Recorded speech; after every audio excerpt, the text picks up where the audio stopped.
Pudelpointer, a breed of hunting dog bred in the 19th century by the German Baron von Zedlitz by crossing pointers and poodles. Dogs are used to hunt a wide variety of game, from duck to wild boar. They are distinguished by the ability to adapt to any weather conditions. They can work perfectly both in the snowy forest and in the desert. When kept in the city, regular heavy physical activity is required.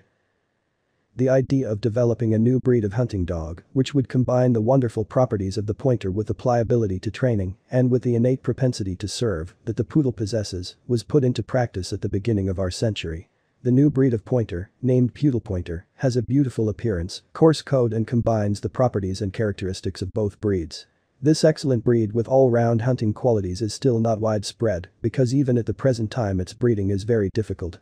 Litters are still heterogeneous, not evenly aligned, and some puppies appear in them, sharply different from each other. Some are smooth, like a pointer, and others with long curly poodle hair, dark brown, gray.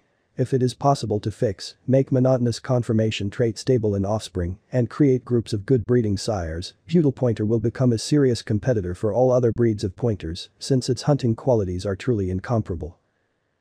The history of the breed.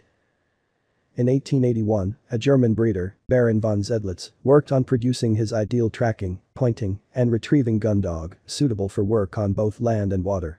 From 7 specific poodles and nearly 100 different pointers, he developed the Pudelpointer. The original sire was Tell, an English pointer belonging to Kaiser Frederick III, and the original dam was a German hunting poodle named Molly who was owned by Hedgewald, an author known for works on hunting dogs. The goal was to produce a dog that was willing and easy to train, intelligent, and loved water and retrieving, like the poodle, and add to that a great desire to hunt, a strong pointing instinct, and an excellent nose, like in the English pointer, as well as being an excellent companion in the home. The poodle breed had much stronger genes, and so many more pointers were used to achieve the balanced hunting dog that was desired. A mix of 11 poodles and 80 pointers were used during the first 30 years to achieve the desired traits and results. The breed was introduced to North America in 1956 by Bodo Winterholt, who remained involved in maintaining the breed standard until his death in 2018. His Winterhull kennel was the foundation of the breed in North America. In 1977, Winterholt founded the Pudelpointer Club of North America and Canada. In Germany as well as North America, its performance standards are its most important trait. Before being approved for breeding, dogs and bitches must pass hunt test with minimum scores of their performance tests of its field, tracking, and water skills set by the various breed clubs.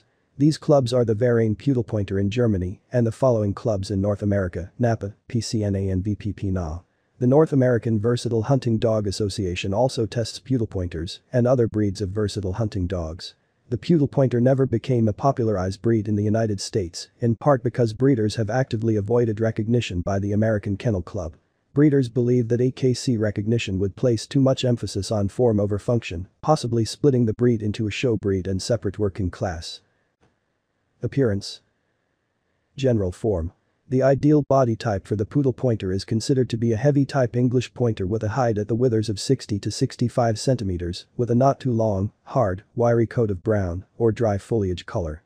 Males shorter than 56 centimeters, females shorter than 54 centimeters must not be recorded in stud books.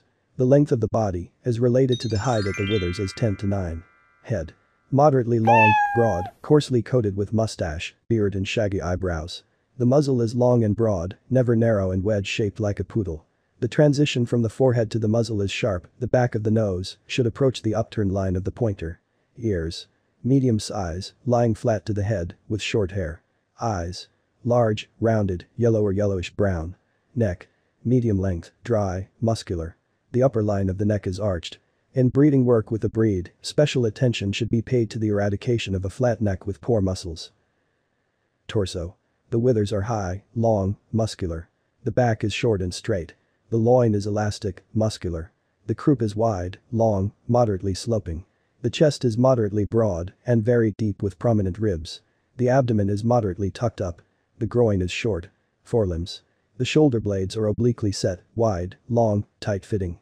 The muscles of the shoulder are well developed, distinctly protrude. The upper arms and forearms are long and well muscled. The elbow joints are directed backwards. The tendons are clearly visible. The forearms are straight and parallel to each other. Hind limbs. Parallel to each other, muscular, well angulated. The lower legs are long, set far back. Paws. Rounded, in a ball, covered with short hair. The pads of the fingers should be hard. Tail. The tail is thin, set like a pointer, carried horizontally, without dewlap and coarse hair. Wool cover. The coat should be of medium length, hard, thick, wiry. The lower parts of the legs should be covered with short hair. Color. White, black and too light, as well as brindle coloring, if it is not limited to miniature markings, is not allowed. Vices. The standard does not specify. Price and how to buy. Depending on the purpose of the purchase, the cost of the puppy will differ.